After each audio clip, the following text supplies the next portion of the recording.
Good afternoon, everybody. Dan here, and thought I would come back and do kind of an aftermath video for WandaVision. And having collected my thoughts over the last 24 or so hours, close to 36 or more, I have an idea that, what might be happening next, what might not. Kind of just the fallout from this, the first Marvel MCU Disney Plus series, and what it's going to mean for each of the characters and where we may be going next. And again, I don't have any insider information, and but this is just kind of my takeaway on the show. So, if you want to chime in, feel free.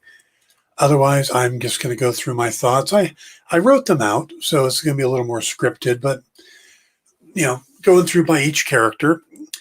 But I had a lot of thoughts on them, and I just thought I would share them. So, we're going to start off with, of course, Wanda, who is the big star of the show, Elizabeth Olsen. And I thought she did an amazing job in the character, in the role.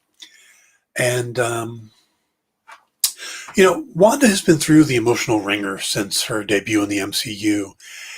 And the series is just kind of a deep study of how she processed grief. I mean, that's really what we're looking at here. She has immense power, but has never been properly trained.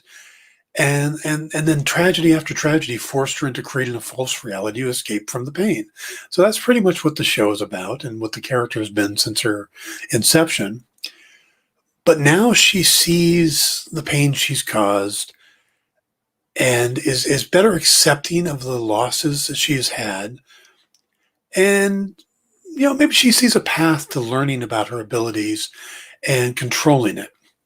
What will be interesting to see how things move forward and just what her role is going to be in the next Doctor Strange movie. Now, I think the post-credit scene sets that up, but I'll get to that in a minute.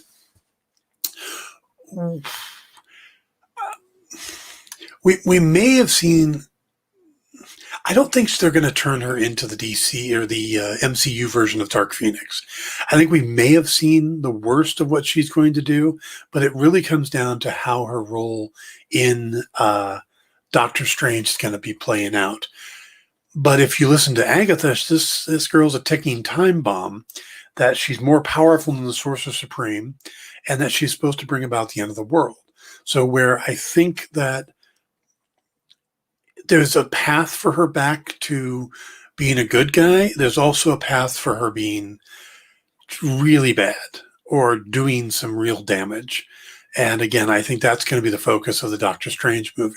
But I think the character has grown significantly over the last 9 episodes, where she was always a background character with a lot of potential. This series has made her stand forward. So that's kind of my thoughts on Wanda. I think, and like I said, I'm going to get into the end credit scene in a minute, but I think that's really an important part of it. Now, on the other hand, the Vision. There was nothing more Vision than the two Visions stopping a physical fight in favor of a philosophical discussion. I mean, but the remaining question is, what happened to the White Vision? Did he go off to destroy himself once he realized he was the target of his own programming? I wouldn't bet on that. More likely he went off to figure out who he is and what it means. And now it's likely we'll take that character off the board for a while. Maybe through Wanda's next appearance. But it means the character has a future in the MCU. And if it follows the comics at all, he'll eventually find his way back to his original personality in probably his original color. So I don't think we're done with the Vision. I think the White Vision will eventually come back around to being the Vision we all know and love, but I think it's going to be a while. I think the Vision's part of the story is going to sidestep. It's going to be Wanda's time for a while, and I was supposed to click this over to show the White Vision. So now we're going to move on over here to Billy and Tommy. Now, I think that's going to be really interesting. There appears to be some debate online about the final fate of Billy and Tommy. A lot of fans figured they'd survive because they grow up to be part of the Young Avengers. but that team and series have never been announced as anything in the MCU. And some people took the post-credit scene to mean that Wanda is using the Darkhold to try and find a way to bring her children back, that the voices she hears are just memories of the kids crying for her help earlier. While others, myself included, took the scene that Wanda was using the book to learn about her powers and how to control them when she hears the children screaming for help, as in a new sound. So while this may seem to not be that big a difference, the former has Wanda purposely trying to use the book to do something somewhat selfish, bring back her kids, while the latter has her focusing on controlling her powers so she doesn't harm anybody accidentally again, and that someone, perhaps a dark evil power like Mephisto, Nightmare, blah, blah, blah, has her children. And with her appearing in Doctor Strange, The Multiverse of Madness, that first scenario puts her on the course to be the antagonist, while the second more of a protagonist asking for Doctor Strange's help.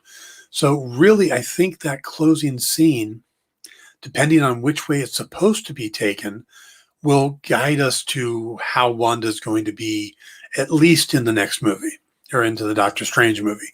So I could see her being both the protagonist and the antagonist in the sense, and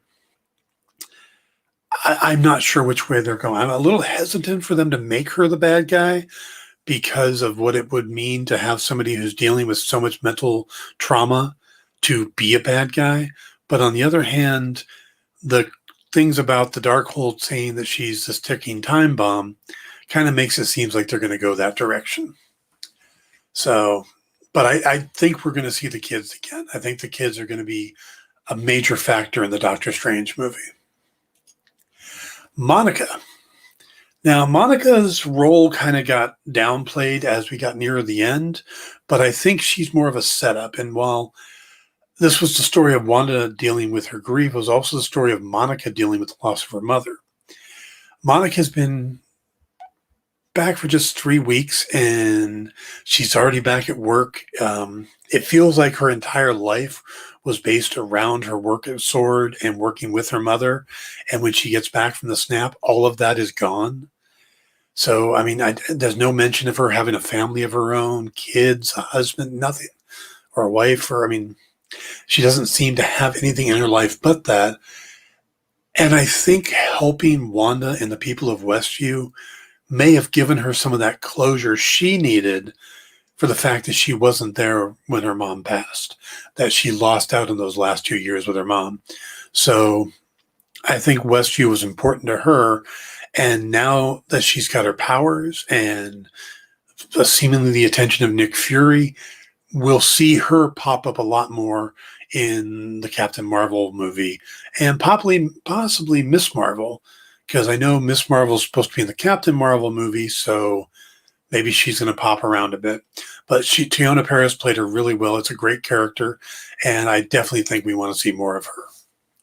So now, Agatha, wow. She called out Wanda for being cruel for how she was going to imprison Agatha in her own mind. And yeah, that's pretty much mean. I mean, Wanda's choice to basically trap Agatha in her own mind is Agnes, but it kind of creates a Hannibal Clarice type of relationship where if Wanda needs information about magic and stuff, she can always go to Westview and bring Agatha out of it long enough to get her answers and then put her back in. But that also leaves a lot of questions. And I know that a lot of folks are like, well, wait, how does it work without the hex? I think they answered that when Agatha said that Wanda had made the mistake of creating the boys and Vision in connection to the hex. So when the hex came down, the spells broke. So had she created them on their own, perhaps they would still be around. So here she's creating this mind control on its own, not as part of the hex. So I think that's why it'll last. But then it really comes down to the question, where is she living? Is she back in Ralph's house? And what does Ralph say about that? Kind of strange on that one. But I think we're not done with Agnes. Or Agatha. I think we're going to get more Agatha, um, and possibly in the mentor role that she is in the comics, but an uneasy relationship, and that there's always a chance that she'll come out and be a bad guy too. So now, speaking of Ralph, wow, this one. Um, a lot of people are upset with Marvel based on what they thought was supposed to happen in WandaVision that didn't happen. And I don't understand a lot of that. I mean, if you've got a fan theory, if you've got a speculation and it doesn't work out, you shouldn't get mad at the studio for that. But casting Evan Peters was just a straight out trolling of the fans. It's impossible not to think, well, maybe they're bringing the X-Men characters in. And even though they let us know that he's really Ralph Boner, and it wasn't clear cut. They didn't really give us definitive answers on things, which I think leaves that door open even just a tiny crack, in which case fans are going to speculate like crazy. That's just what fans do. So the fact that he's not Quicksilver and he got his powers from the necklace, they weren't completely clear, and there's just enough of a slippery slope that I can see people going, no, he's going to be that Quicksilver. And I think a lot of it comes from whether you like his Quicksilver or Aaron Taylor Johnson's Quicksilver better. Because, and I mean, me personally, I preferred Aaron Taylor Johnson's version of Quicksilver. I was not a fan of the one in the X-Men movies. I thought he was annoying. I thought the power thing was cool looking, but I thought the one in the Avengers movie was actually closer to the character from the comics. And I liked him better, and that's the one I would like to have seen back. So I didn't necessarily want him to be the real Quicksilver. I didn't or want him to be the Fox's Quicksilver, nor did I really want them to bring the Fox's characters over, because that's those characters. And where I loved Hugh Jackman as Wolverine and stuff like that, I could have cared less about the last couple of films, and why bring all that baggage over with it? So for me, him not being the real Quicksilver or being the new I'm great with that. So, but if you were a huge fan of Evan Peters as Quicksilver, then you're going to be disappointed, or you might still be looking for a little loophole. The fact he laughed at his own last name, but while he was still under the spell, I mean, there's still some gray area there. Not enough that I think it's going to matter, but it's enough that you could still kind of wedge in theories. Like, oh, maybe he was the witness, and Ralph Boner's a made-up name, and because why is an actor living in a small town in New Jersey, and how does he have his own house if he's an actor? And I mean, there's this. It doesn't quite mesh where it seems like that's who it is. It just seems like there's still issues open on that one, and where I don't think they'll ever give us answers, and it's not going to mean anything. I think the fact there are issues means that fans will still play with that. All right, let's move on to Jimmy Woo. Jimmy Woo is probably the surprise hit of the show. I think in a way, Marvel has their new Agent Coulson, someone that just a street level person or just a normal human that the fans really connect with. So they could do a lot with this character. Now, Jimmy Woo was actually created in 1956 before Marvel even was Marvel, in a comic called The Yellow Claw. At one point, he worked with a team of heroes called Agents of Atlas. So there's a lot in the comics they could do with Jimmy Woo. But the fact is that this is a character that could easily show up in just about anything MCU related. Secret Invasion, Armor Wars, She-Hulk. I mean, he's got the personality and stuff to pop, because it feels like She-Hulk might be a little lighter tone, at least because the comics have always been lighter. So I could see him popping up anywhere, and I think we will. I think in a way, he's the new Phil Coulson. Mind you, I still want Phil Coulson back, and I don't care if they're going to make Agents of S.H.I.E.L.D. non-canon or not. Just bring back Phil Coulson, damn it. Clark Gregg back in the MCU now. Come on. But so this is what I'm looking at. Hey, maybe Agent Coulson was actually a Skrull for a while. So we'll get the real one back in Secret Invasion. But I think Jimmy Woo's going to pop up a lot. I think he's a fun character. I think there'll be a lot more with him. Just like we're probably going to get more Darcy. I believe she's under contract to pop up in a few other series. And while she kind of vanished at the end of this, I mean, we saw her big in episode 7, and then she doesn't even show up in episode 8. She's just driving to town still. And then in episode 9, she shows up just in time to slam the funnel cake truck into Hayward to stop him from running over the kids. And then even at the ending, when she could have showed up in the cleanup, they're just like, nope, she's out. She doesn't do debriefings. But I think Kat Dennings is under contract, like I said, and will definitely pop up in other Marvel properties. Which ones? I don't know. I believe she said she's not in Thor: Love and Thunder, but with all the Disney Plus series going on, she could pop up in any of them. I mean, Moon Knight, She-Hulk, Miss Marvel, any of them. There's so many that she could be a recurring character and connect a lot of series together. And I think that would be great because I think she's a great actress and a lot of fun whenever she's on screen.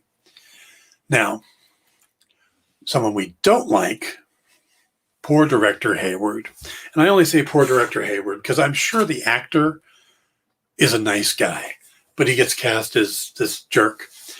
And where a lot of people speculated that he was more, that he was Mephisto, he was Ultron, he was this horrible person.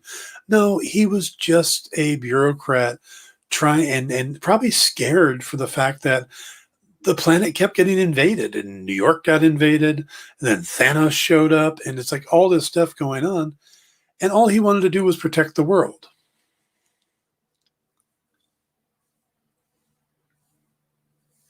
So, yeah, that's just, he's just an average guy, and he's getting arrested probably for violating Sokovia Accords and is going to do jail time. That's it. That's all he is. We're probably never going to see him again. He was a one and done bad guy for Monica, in a sense, and for the sub characters. So say goodbye to Director Hayward. Zachary, can I join your Google Docs or slides or whatever you're showing these pictures on? Honestly, I've just got these in a folder and I'm just scrolling through them. I pull them off the net. I don't have any sophisticated thing to join on that. So sorry about that, Zachary. All right, we're going to continue on. We got a couple more characters. Well, one more character is the one that didn't show up, is Doctor Strange. And this one surprised me. I kind of felt that he was going to show up because his whole thing is magic. And I figured with a big anomaly going on in the middle of Westview, New Jersey, just a state over from New York, either Stephen Strange or Wong would have shown up to check it out. But as I was thinking about it last night, Doctor Strange got snapped. He went away, just like Wanda and Monica. Well, and I don't know if Wong did or not. Wasn't able to figure that out. But basically, so how many people of the Carmitage crew got snapped away? So how many issues were there to deal with when Strange got back? And they've only been back about a month. So there's a good chance he was absolutely swamped and didn't get a chance to hop over and see what was going on in Westview. You know, I mean, because if you think about it, this whole thing takes place in, I'm guessing, a week. I mean, Monica comes back and it's 3 weeks before she goes out to Westview, according to episode 4. And that's kind of when the whole thing started. So I don't know how many days beforehand the hex was created, but it's only a few days when they're in the hex. I mean, between episodes 7 and 9, it's only long enough for Darcy to drive in from the outskirts of town. So the last 3 episodes all take place in a day. Everything else seemed like they were taking place. They would go to sleep, and then it'd be a new move up a generation or move up a decade. So,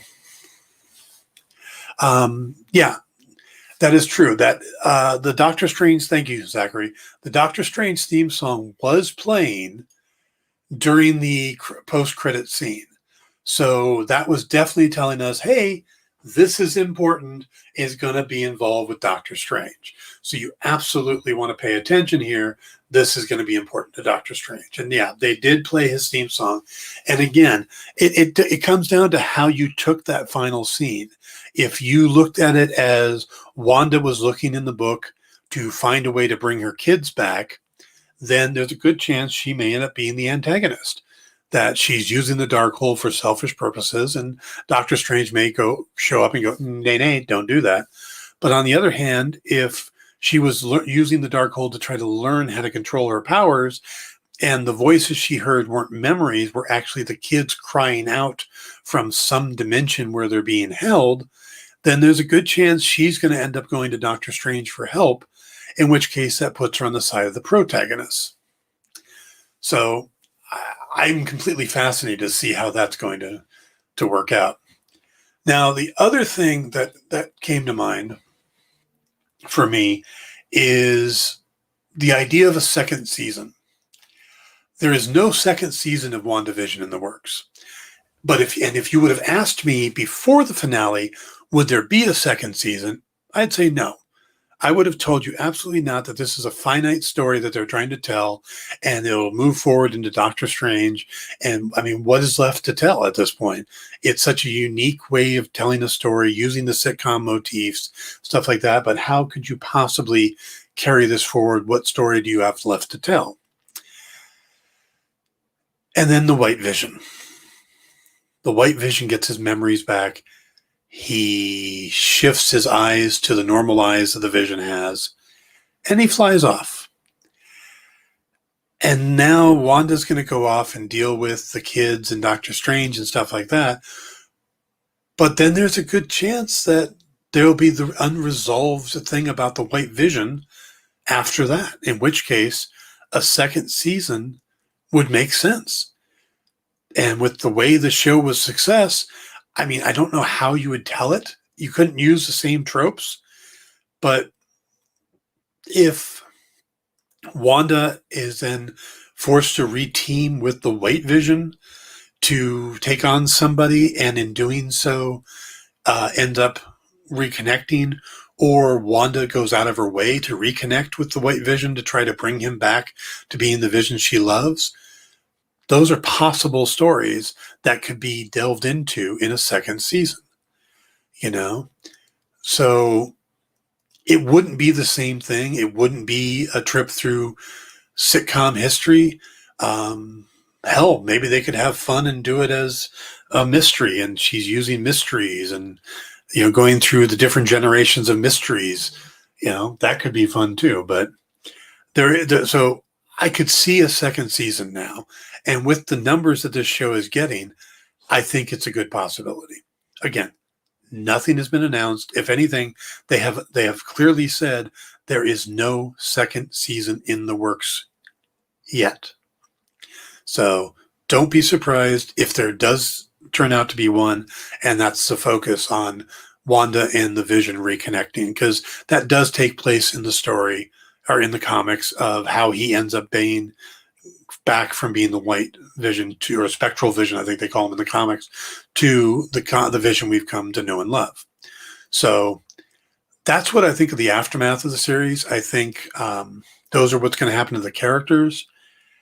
I'm still kind of processing the whole thing. I think it's, the more I step away from it and the more I divorce myself from any level of disappointment at the things that didn't happen, which is not that hard for me, but I know for a lot of people it is the more and more I like the finale.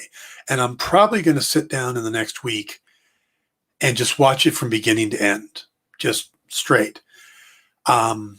I think this was a fascinating study of the MCU in a way we've never seen before, because the week by week basis gave us all that time to speculate and really get into the show that we don't get with a movie.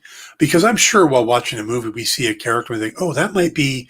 And then if it doesn't turn out to be, we don't think about it again, because the answers are all there within 2 hours or 2 hours and a half or however long the movie is. Here, we get the little snippets like, oh, why is Herb reacting this way? Maybe he's the Grim Reaper. Or, why is Dottie the way she is? Maybe she's a witch as well. And I mean, all this speculation came out of our ideas that we would get watching any show. The difference is that we would then have the week in between to let that idea fester and grow and share over online with everybody else. And that's fun. I think that is great. I think that's been a lot of fun with this show. But if you walk away at the end thinking, well, I didn't like that show because it didn't do the things that I wanted it to do, that's not fair judging the show. I think WandaVision is an amazing show. I think it did a great job at telling the story it wanted to tell. And while it did give us a couple opportunities, like with the, we never really got a clear thing that Major Goodner was the engineer. And we never really got a clear answer on who the witness was. We never got an answer at all on who the missing witness was. And what's the story with Ralph? I mean, there's little things, and why Scratchy, Mr. or Senora Scratchy the bunny is eating a rabbit or eating a bird, because rabbits don't eat birds. But they gave us all the important answers, and they let us think. Now Paul Bettany just trolled us. The whole going to work with an actor I always wanted to work with. That was absolutely trolling us. And good on Paul. I think that was awesome. I think in retrospect, that's hilarious. But I think you got to judge the series for what it is. And I like it very much. And I'm looking forward to Falcon and the Winter Soldier. So, all right, guys, I'm going to wrap it up there. Thank you all. Have a great night, and see you on Sunday night for Pop Go the Writers.